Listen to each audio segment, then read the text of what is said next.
Bismillahirrahmanirrahim. Assalamualaikum warahmatullahi wabarakatuh.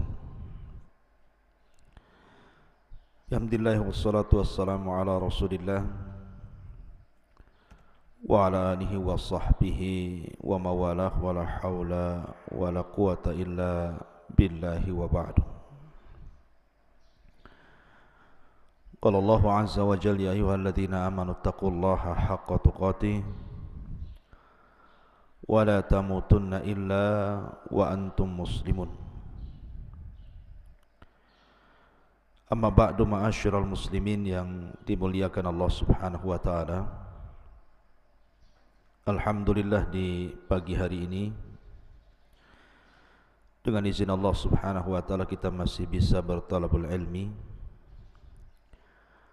Kemudian salawat dan salam tak lupa kita haturkan kepada Nabi besar Muhammad sallallahu alaihi wa ala alihi wasallam.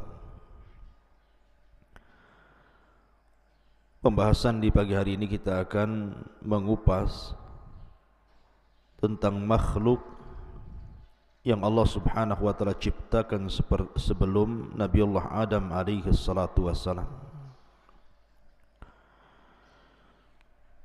di mana disebutkan dalam surah Al-Baqarah ayat 30,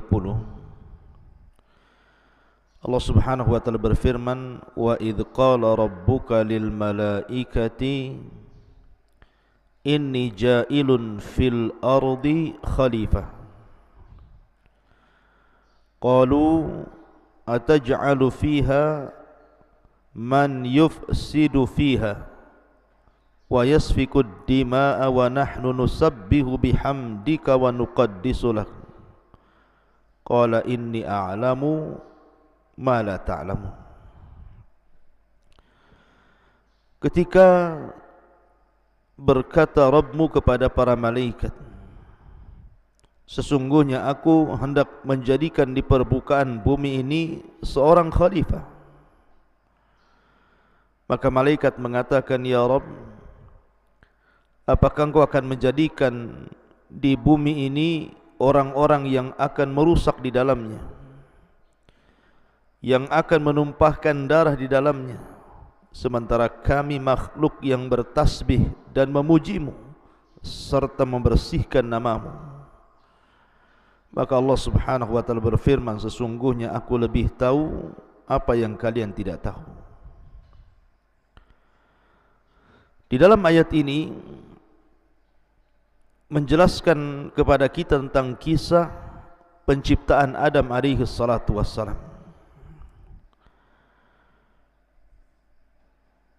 Dalam sebuah hadis dari Abi Musa radhiyallahu an dari Nabi sallallahu alaihi wasallam, dan hadis ini dikeluarkan oleh Abi Dawud dan yang lainnya dan disahihkan oleh Nasiruddin Al-Albani rahimahullahu taala.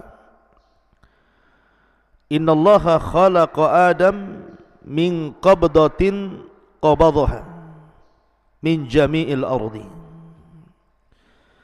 Sesungguhnya Allah Subhanahu wa taala menciptakan Adam dari tanah yang diambil dari semua tanah yang ada di bumi.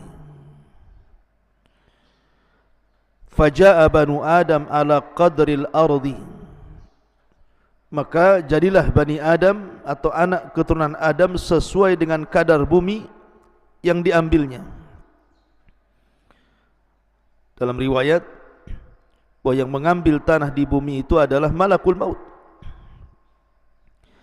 Faja'a minhumul abyad wal ahmar wal aswad, maka karena sifat-sifat tanah itu juga ada yang berwarna putih, berwarna merah, berwarna hitam, maka di antara anak Adam juga ada yang berkulit putih, berkulit merah dan berkulit hitam, dan ada juga yang bercampur dari tiga warna itu. Kemudian wal khabithu wat tayyib was sahlu wal haznu wa baina dzalik, karena sifat tanah itu macam-macam, ada yang jelek, ada yang bagus, ada yang muda, ada yang keras. Maka sifat-sifat manusia juga sama. sehingga di antara Bani Adam itu ada yang jelek, ada yang baik, ada yang mudah, ada yang sedih, dan ada yang tercampur dari sifat-sifat itu. Ma'asyiral muslimin yang dimuliakan Allah Subhanahu wa taala, ketika Allah Subhanahu wa taala betul-betul merangkai makhluk yang namanya Adam alaihi salatu wassalam, yang Allah firmankan laqad khalaqnal insana fi ahsani taqwim, sungguh kami ciptakan manusia itu dalam bentuk yang paling indah, yang paling baik. Maka Allah Subhanahu wa taala betul-betul bentuk Adam itu sesuai dengan kehendaknya. Nabi SAW bersabda dalam hadis Anas bin Malik radhiyallahu an yang dikeluarkan Imam Muslim, lamma sawwarallahu Adam fil jannah, ketika Allah Subhanahu wa taala bentuk Adam sedemikian rupa di sorga, tarakahu masya Allah an yatrukahu, maka Allah Subhanahu wa taala biarkan Adam itu mengeras dulu. Ada yang mengatakan selama 40 tahun mengeras, sampai kemudian faja'ala iblisu yatifu bihi yangdur mahu, maka iblis datang mengintip-ngintip, melihat-lihat Allah sedang buat apa nih. Rupanya Allah sedang buat atau menciptakan Adam alaihi salatu wassalam, maka iblis pun kemudian mendekat patung Adam yang sudah mengeras lama itu. Maka dia pun masuk ke lubang mulutnya dan keluar ke lubang duburnya. Falamma ra'ahu ajwab, ketika dia melihat bahwa Adam itu berlubang atau berrongga, maka dia pun mengatakan, lau sullita alayya la uhlikanna, ya Rabb, kalau engkau kuasakan makhluk ini kepadaku, ku hancurkan dia. Sampai pada waktunya Allah Subhanahu wa taala berfirman, fa idza sawaituhu wa nafakhtu fihi min ruhi faqa'u lahu sajidin. Apabila aku betul-betul sempurnakan penciptaan Adam ini, maka kutiupkan ruh padanya dari ruhku, maka para malaikat pun kemudian bersujud sungguh kepada Adam alaihi salatu wassalam karena perintah Allah Subhanahu wa ta'ala. Mereka sujud karena perintah Allah Subhanahu wa ta'ala. Lah masalahnya di sini, ketika Allah Subhanahu wa ta'ala mengatakan kepada para malaikat bahwa aku akan menciptakan sebuah makhluk, sebuah khalifah di permukaan bumi, tiba-tiba malaikat menyanggah dan mengatakan, ataj'alu fiha man yufsidu fiha wa yasfikud dima, apakah engkau akan menjadikan di bumi ini orang yang merusak, yang menumpahkan darah, sementara kami bertasbih memujimu dan membersihkan namamu? Di sini malaikat mengatakan kalimat man yufsidu fiha wa yasfikud dima. Apakah kau akan menjadikan makhluk yang sebelumnya sudah ada makhluk yang merusak bumi dan menumpahkan darah? Siapa makhluk perusak ini yang diciptakan Allah Subhanahu wa taala sebelum Adam alaihi salatu wassalam? Apakah mereka bangsa jin ataukah bangsa-bangsa yang lainnya selain jin? Ini yang kita akan kupas di pagi hari ini, pengetahuan tentang makhluk yang Allah ciptakan sebelum Adam alaihi salatu wassalam. Ma'asyiral muslimin yang dimuliakan Allah Subhanahu wa taala, memang kalau kita mengacu kepada Al-Quran dan Sunnah Nabi SAW, tidak ada dalil yang menunjukkan tentang bumi ini dihuni atau tidak dihuni sebelum Adam alaihi salatu wassalam. Akan tapi ada akwal ataupun pendapat para mufassirin, ahli tafsir dari kalangan sahabat, kalangan tabi'in dan juga tabi'ut tabi'in, ketika berbicara tentang makhluk yang menempati bumi sebelum Adam alaihi salatu wassalam. Saya ringkas menjadi dua pendapat. Pendapat yang pertama, annal arda kana yaskunuhal jin, bahwa bumi sebelum diciptakan Adam dan juga dihuni oleh Adam dan anak turunannya, bumi ini sudah ada penghuninya. Mereka lah kalangan jin yang Allah subhanahu wa ta'ala ciptakan dari api. Dan ini kebanyakan pendapat ahli tafsir, sebagaimana dikeluarkan atau diriwayatkan oleh Al-Imam At-Tabari dalam tafsirnya, jilid yang pertama halaman 232 dari Abdullah bin Abbas radhiyallahu anhuma, awal man sakana al-ardha al-jin fa afsadu fiha wa safaku fiha ad-dima wa qatala ba'duhum ba'dha. Kata beliau Al-Imam At-Tabari dalam tafsirnya menukil perkataan Abdullah bin Abbas radhiyallahu anhuma, bahwa yang pertama kali menempati bumi adalah kalangan jin. Mereka merusak bumi, menumpahkan darah dan membunuh satu dengan yang lainnya. Bahkan diriwayatkan dengan sanadnya dari Rabi' ibn Anas radhiyallahu an, qala, dia mengatakan, innallaha khalaqal malaikata yawmal arbi'a wa khalaqal jin yawmal khamis wa khalaqa Adam yawmal jum'ati fa kafara qaumun minal jinni fa kanatil malaikatu tahbitu ilaihim fil ardi fatuqatiluhum fa kanatid dima wa kanal fasadu fil ardi. Sesungguhnya Allah subhanahu wa ta'ala ketika menciptakan malaikat itu di hari Rabu, kemudian Allah ciptakan jin di hari Kamis, dan Allah ciptakan Adam di hari Jumat. Menunjukkan di sini ada tartib penciptaan, malaikat dulu, kemudian jin, kemudian Adam. Maka sebagian jin kufur, maka malaikat pun turun untuk mentertibkan mereka, maka malaikat pun memerangi mereka. Maka dari situlah terjadi pertumpahan darah dan kerusakan di permukaan bumi yang diakibatkan oleh ulah jin. Ini pendapat yang pertama, bahwa yang menghuni bumi ini adalah kalangan jin.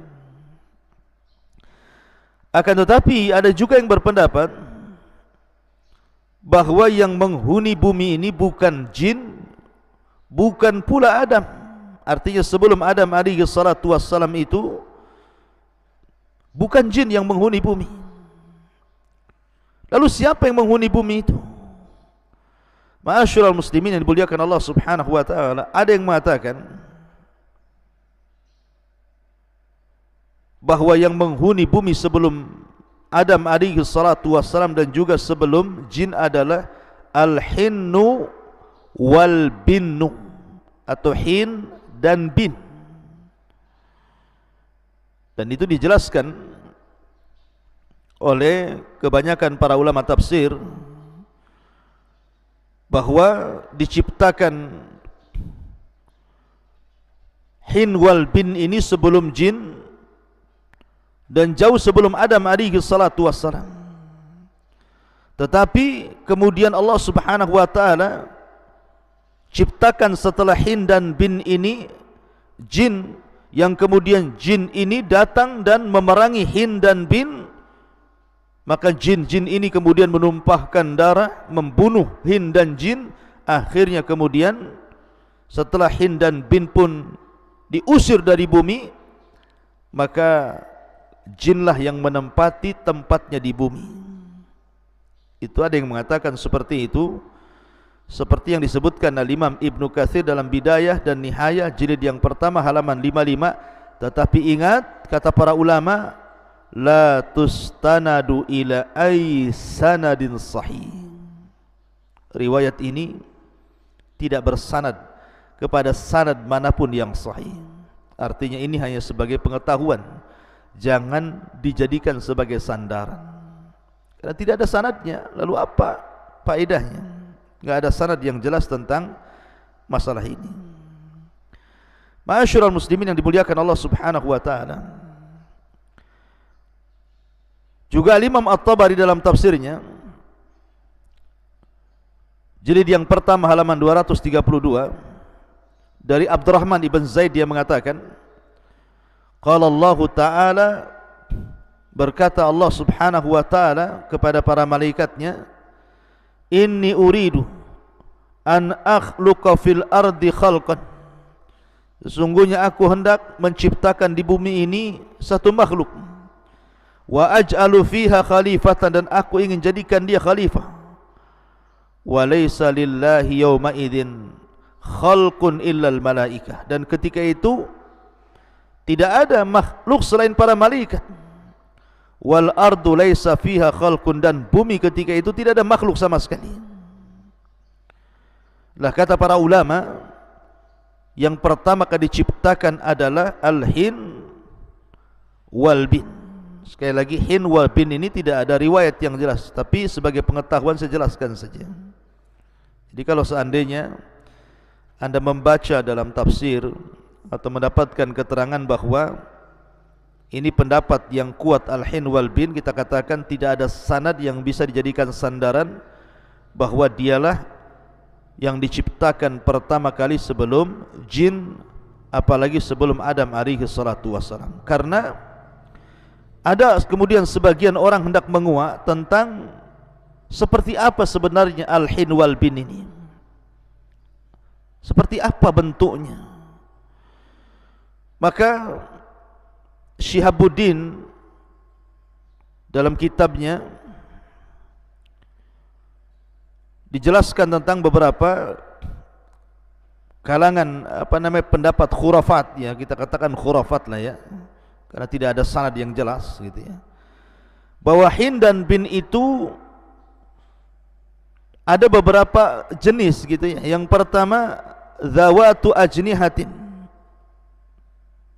bentuknya memiliki sayap. Malahu abdanun kal aswad wa ru'us qattairi, sebagian badannya ada yang seperti ular dan kepalanya seperti burung. Malahu wajhan wahidun min qubulihi wal akhar min khalfihi, wajhani wahidun min kibalihi wal akhar min khalfihi wa arjulun katsiratun. Ada juga yang memiliki dua wajah, wajah depan dan wajah belakang, dan kakinya banyak. Ada juga ma yushbihu nisful insan, ada yang menyerupai separuh manusia, memiliki tangan, kaki, tetapi suaranya aneh. Ketika bersuara, suaranya aneh. Kemudian juga ada juga yang wajahnya seperti kal adami, seperti manusia, tetapi dhahruhu kasul hafat, artinya seperti kura-kura. Wa fi ra'sihi qarnun, dan di kepalanya ada tanduknya. Ada juga yang mengatakan malahu syi'ru abyad wa dhambun kal baqar, memiliki rambut putih dan ekor seperti sapi. Malahu anyab, ada juga yang memiliki anyab, taring, barizah yang nampak gitu ya. Wa adhanun tiwal, dan kupingnya panjang seperti gajah. Wallahu alam, ini tidak ada dalilnya sama sekali bahwa hin wal bin itu bentuknya seperti ini, yang kemudian diperangi oleh bangsa jin. Kemudian bangsa jin menempati bumi setelah berhasil mengusir hin dan bin ini. Alasan pendapat ini karena begini, di sini Allah Subhanahu wa taala mengatakan wa yasfikud dima, dan makhluk ini menumpahkan darah, sementara jin itu tidak ada darahnya. Jin itu tidak ada darahnya seperti manusia begini, sehingga ada makhluk lain selain jin. Kemudian diisyaratkan kepada al-hin wal bin, boleh jadi makhluk yang berdarah, dan ketika dijelaskan bahwa mereka menumpahkan darah itu artinya hin dan jin karena jenisnya sama dengan manusia, dan itu makhluk sebelum jin yang dijelaskan para ulama. Ada yang mengatakan seperti itu, tapi sekali lagi bahwa tidak ada sanad yang sahih yang menceritakan tentang makhluk sebelum Adam dan sebelum jin adalah al-hin dan al-bin. Maka kita melihat zahir daripada ayat ini, Di kebanyakan para ulama mentafsirkan bahawa makhluk sebelum Adam alaihi salatu wassalam adalah jin. Itulah pendapat kebanyakan para ulama yang ada dalam tafsir-tafsir yang ma'ruf seperti tafsir At-Tabari, Ibn Katsir dan begitu seterusnya. Dan saya kira ini yang lebih akrab kepada dalil, wallahu a'lam. Subhanallah bihamdika asyhadu an la ilaha illa anta astaghfiruka wa atubu ilaik. Allahu ta'ala alam. Assalamualaikum warahmatullahi wabarakatuh.